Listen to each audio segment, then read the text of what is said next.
જેતપુર, પથેપુર અને ખેરીલાપુરમાં શ્રી નીલકંઠ વર્ણી લોધેશ્વરથી નીકળીને જેતપુર આવ્યા. ત્યાં થોડો સમય રોકાઈને ત્યાંથી નીકળ્યા અને પથેપુર આવ્યા. અહીં એક રાત્રિ રહ્યા.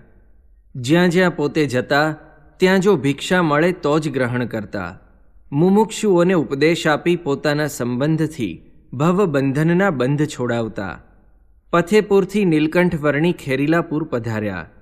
અહીં ખૂબ જ ઊંડું અને વિશાળ નૈમિષારણ્ય સરોવર છે.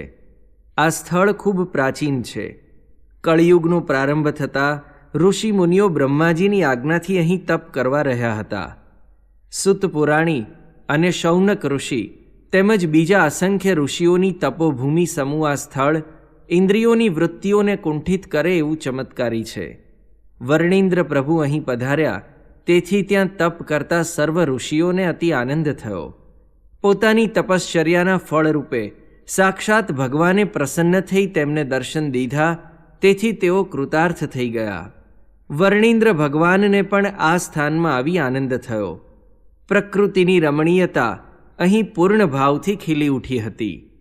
ફળ અને ફૂલોથી લચી પડતા વૃક્ષો, કલરવ કરતા પક્ષીઓ અને ઋષિઓના વેદગાનના મંત્રોના સુરો તપોભૂમિ માટે આ સ્થાનને સર્વશ્રેષ્ઠ બનાવતા હતા.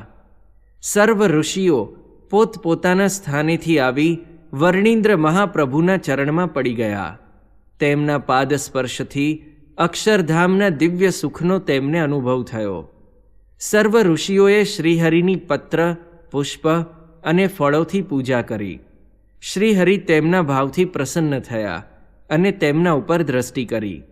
આ દ્રષ્ટિથી જ શ્રીહરિના પરબ્રહ્મ પુરુષોત્તમ સ્વરૂપનું જ્ઞાન તેઓના અંતરમાં પ્રગટ્યું. પરમાત્માનું આ પરમ સ્વરૂપ આજે ધામનું દિવ્ય સુખ આપવા પૃથ્વી ઉપર પ્રગટ થયું. આજે તેમને સૌને પોતાનો સંબંધ કરાવી દીધો, તેથી અત્યંત ગદગદિત થઈ ઋષિઓ કહેવા લાગ્યા, અનંત અવતારો થયા, પણ એહી સમ કોઉ ન ભયે અબ. આપના આ અવતાર જેવો હજુ સુધી કોઈ અવતાર પૃથ્વી ઉપર થયો નથી.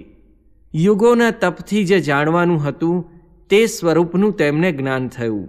વર્ણિ તેથી પ્રસન્ન થયા અને આશીર્વાદ આપ્યા. નીલકંઠ મહાપ્રભુ અહીં 4 દિવસ રોકાયા અને પછી ત્યાંથી આગળ ચાલ્યા.